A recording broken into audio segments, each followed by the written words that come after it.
Congrès des fédérations hospitalières des Antilles-Guyane, c'est en Guadeloupe cette fois-ci, c'est à tour de rôle, Martinique, Guadeloupe, Guyane. Et on a la présence bien sûr de la délégation de la Fédération hospitalière de France, un relais fondamental pour nous lorsque nous avons des demandes. Alors l'hôpital public va mieux en Guadeloupe, il y a encore du chemin à parcourir et le combat que nous menons, c'est surtout celui de faire comprendre qu'il y a des inégalités territoriales de santé.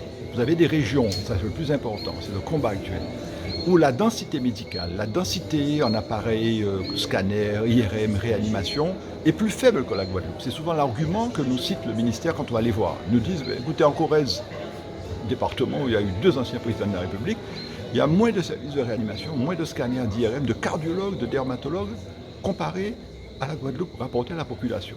Sauf que, monsieur le ministre, je prends ma voiture quand je suis en Corrèze, je vais à Limoges, 55 minutes, et j'ai accès à les structures qui me manquent. Donc il faut faire comprendre que les besoins que nous avons ici en Guadeloupe, en termes d'attractivité, en termes de personnel médical, en termes de matériel lourd, de lits qu'on appelle les lits critiques, doivent être adaptés, non pas juste un ratio population moyen affecté, mais à cette situation d'insularité qui fait que, il faut adapter les besoins. Et le combat que nous menons actuellement, ce qu'il faut savoir, c'est très important, comme c'est plus cher de soigner ici en Guadeloupe, parce que le personnel est plus cher, le matériel coûte cher, construire aux Antilles coûte plus cher, on a ce qu'on appelle un coefficient correcteur géographique.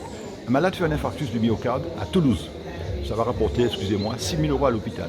À Basse-Terre ou à Pointe-à-Pitre, ça va rapporter 6 000 € plus 26%, c'est le coefficient correcteur géographique. On a gagné 1% en 3 ans. Le combat que nous voulons mener maintenant, c'est on arrête avec le coefficient correcteur et le vrai combat, c'est celui des MIG, les missions d'intérêt général.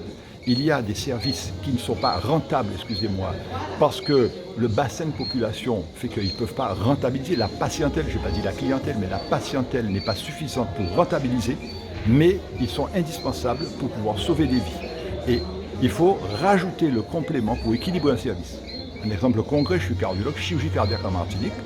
Je suis président de la Fédération hospitalière de Guadeloupe. Je ne vais pas demander à ce qu'on ait un deuxième service de chirurgie cardiaque en Martinique. Non. Ce service, il sauve des vies et il dessert Martinique, Guadeloupe, Guyane et un peu Sainte-Lucie. Sauf que son bassin de population fait que le nombre de chirurgies cardiaques qu'il va faire dans l'année, en fin d'année, il va manquer 1,5 million. Il faut rajouter ce 1,5 million, c'est la MIC, mission d'intérêt général. Et ça ne va pas coûter 1,5 million au ministre, c'est ce que je lui ai expliqué, parce que si on ferme ce service parce qu'il n'est pas, entre parenthèses, équilibré, les transferts vont coûter très cher. Un malade qui est en circulation corporelle, extracorporelle, c'est 300 000 € de le transférer sur l'Hexagone. Donc le différentiel financier n'est pas énorme et c'est le combat qu'on doit mener en montant des projets. Quand vous allez à Paris, ça c'est vraiment, il y en a qui vont sourire, il faut que le dossier soit béton. Et quand je vais à Paris, je ne dis jamais « je pense ». Vous venez de loin, vous venez de la Guadeloupe, je dis « monsieur le ministre, monsieur le directeur, vous ne pensez pas que la MIG pourrait être la solution ?» et on arrive à se mettre d'accord.